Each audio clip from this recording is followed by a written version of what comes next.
eu queria falar de uma coisa que é um assunto que, cara, eu acho que da Bíblia é um dos assuntos que eu mais estudei, que é escatologia, que são os tempos Finais. finais.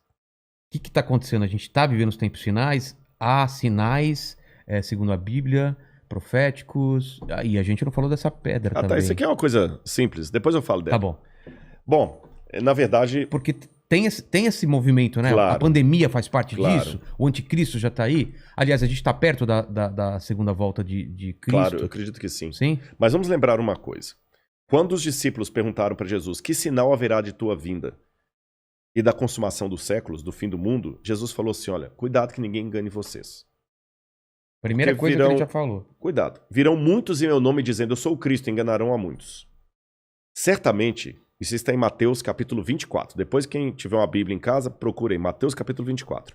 Ele fala o seguinte, certamente vocês ouvirão falar de guerras e rumores de guerras.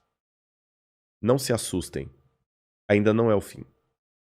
Se levantará nação contra nação, reino contra reino. Haverá fomes e terremotos em vários lugares. Mas isso é apenas o princípio das dores. Princípio das dores, exatamente. Então veja bem, guerra tem no mundo desde que o mundo é mundo. É. Fome, a Bíblia fala fome no Egito na época de José. Então não vou falar assim, o mundo está chegando ao fim porque está tendo guerra. O mundo está chegando ao fim porque está tendo fome. Não faz sentido. Mas o Apocalipse coloca alguns elementos que indicavam quando nós estivéssemos chegando próximos ao fim.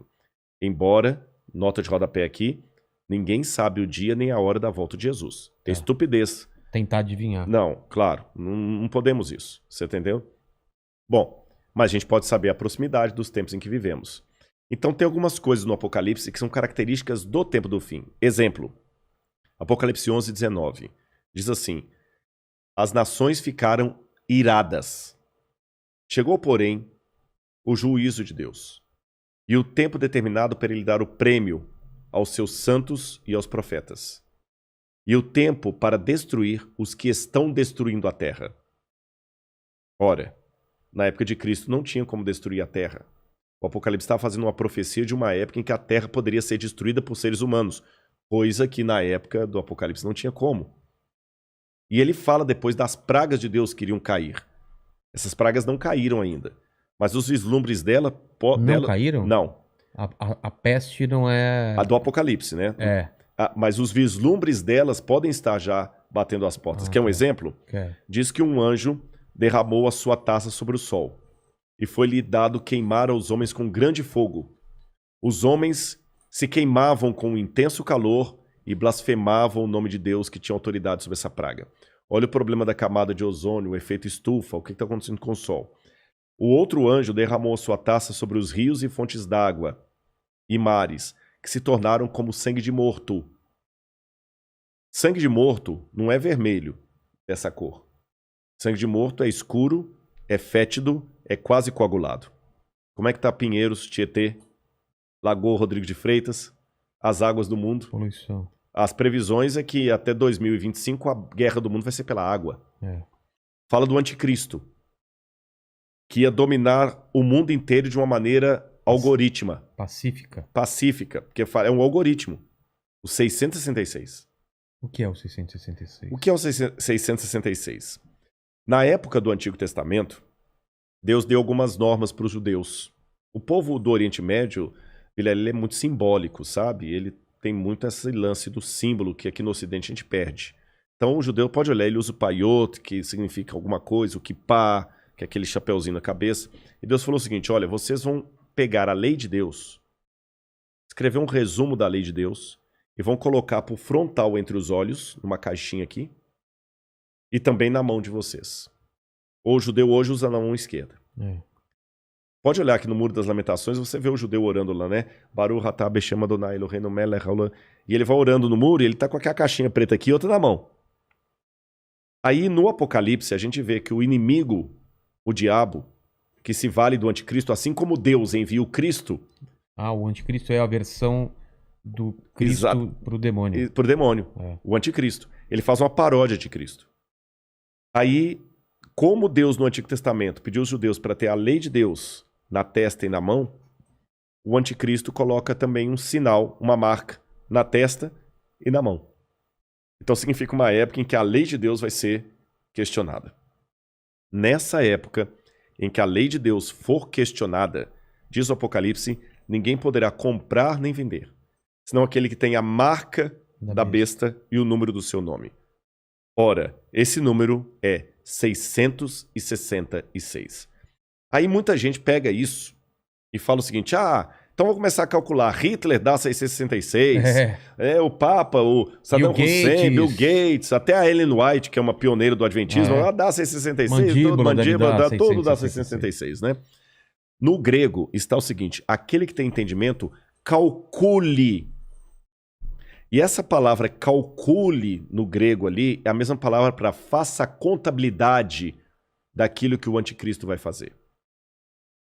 E o que o Apocalipse deixa bem claro é que o anticristo vai ser a revigoração do Império Romano, que era o inimigo do povo de Deus. E por que 666?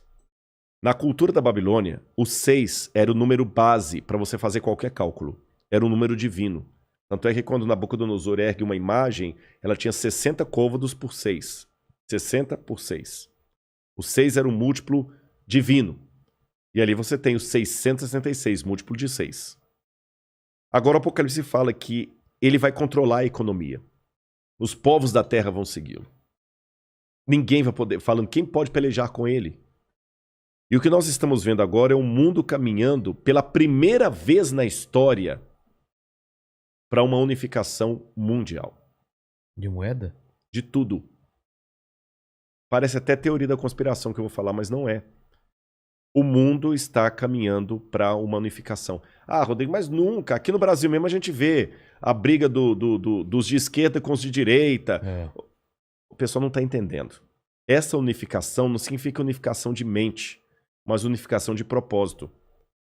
Que é um exemplo que o mundo pode se unir por um propósito, apesar de se odiar mutuamente? A pandemia. Exatamente. O Irã está usando máscara, Israel também está usando máscara. Os palestinos estão jogando foguete lá em Israel, o Hamas, mas o israelense está usando máscara, o palestino também.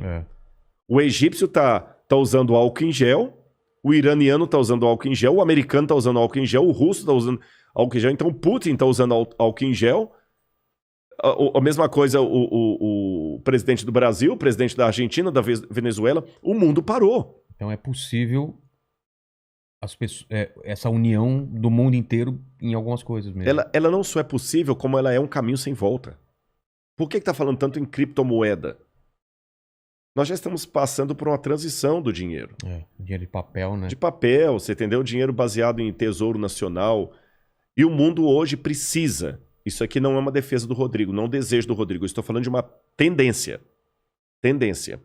O mundo precisa se unificar porque existem, Vilela, alguns elementos hoje que estão à solta, como se fossem crianças bagunceiras numa casa cheia de faca, de garfo, de objetos cortantes e letais, sem um adulto para controlar essas crianças.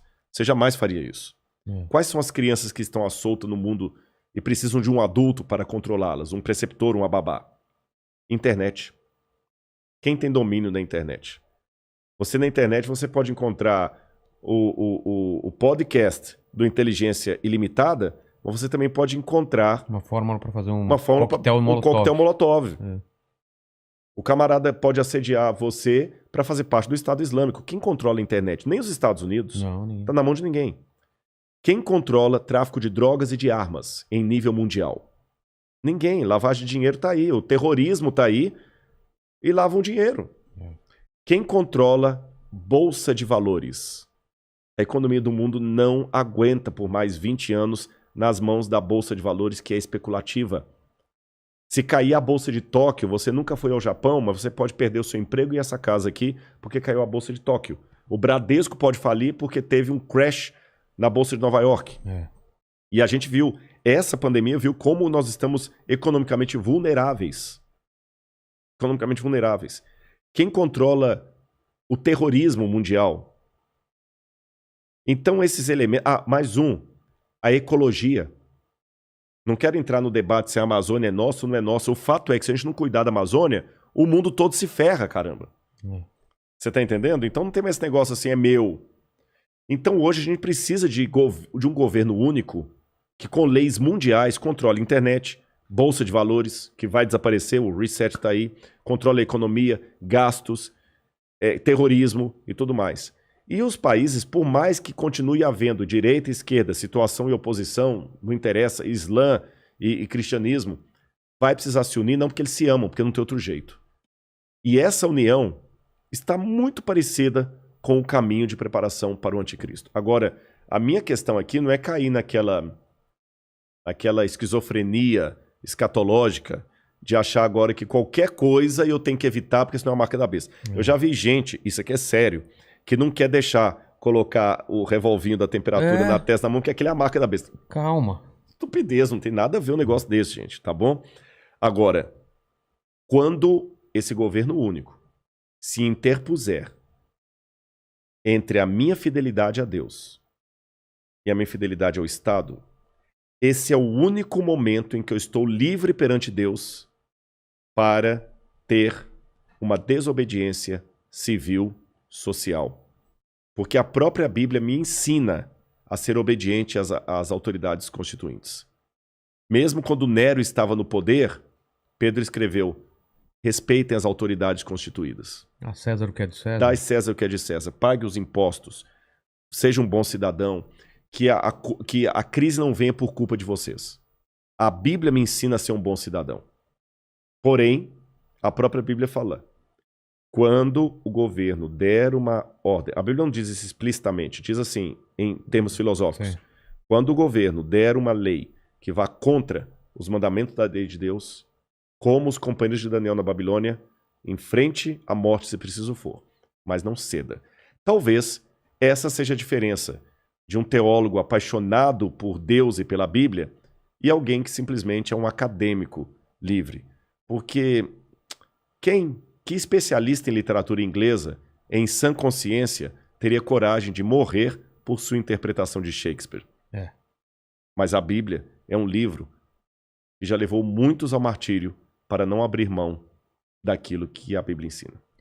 Falou que a segunda vinda de Cristo está próxima. Mas, segundo os eventos, o anticristo chega antes. Chega antes. Não é? Ele antecede a volta de Jesus. E já está por aqui? Você acha? Eu acredito assim, lendo a Bíblia, o anticristo, ele é um poder, era o poder romano, porque João já falava lá, o anticristo já opera entre nós. E João fala, muitos anticristos já saíram pelo mundo.